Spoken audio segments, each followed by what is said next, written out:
Taste the Daily.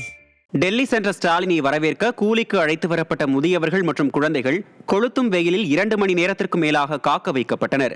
நிதி ஆயோக் நிர்வாக குழு கூட்டத்தில் கலந்து கொள்வதற்காக 2 நாள் பயணமாக டெல்லி சென்ற ஸ்டாலினை வரவேற்க டெல்லியைச் சேர்ந்த பொதுமக்கள் பலர் கூலிக்கு அழைத்து வரப்பட்டிருந்தனர்.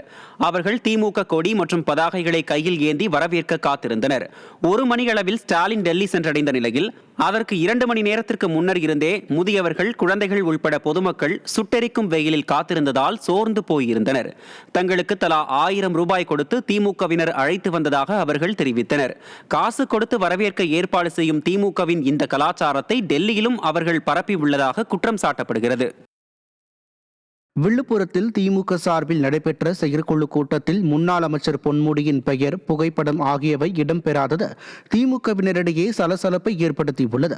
பொன்முடி பதவி பறிக்கப்பட்ட நிலையில் திமுக எம்எல்ஏ லட்சுமணன் தலைமையில் நடைபெற்ற கூட்டத்திற்காக வைத்த பேனரில் பொன்முடியின் பெயரோ புகைப்படமோ இடம்பெறாததால் திமுகவை வளர்த்தவருக்கு திமுக காட்டும் நன்றி இதுதானா என அடுக்கடுக்கான கேள்விகளை பொன்முடி தரப்பினர் எழுப்பியதால் சலசலப்பு ஏற்பட்டது.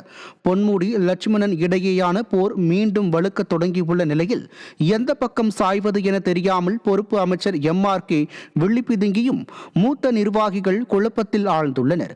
கட்சிக்காரர்களை முட்டி மோத வைத்து வேடிக்கை பார்க்கும் ஸ்டாலினுக்கு தேர்தல் நேரத்தில் திமுகவினரே தக்க பதிலடி கொடுக்க காத்திருப்பதாக கருத்துக்கள் பரவி வருகிறது.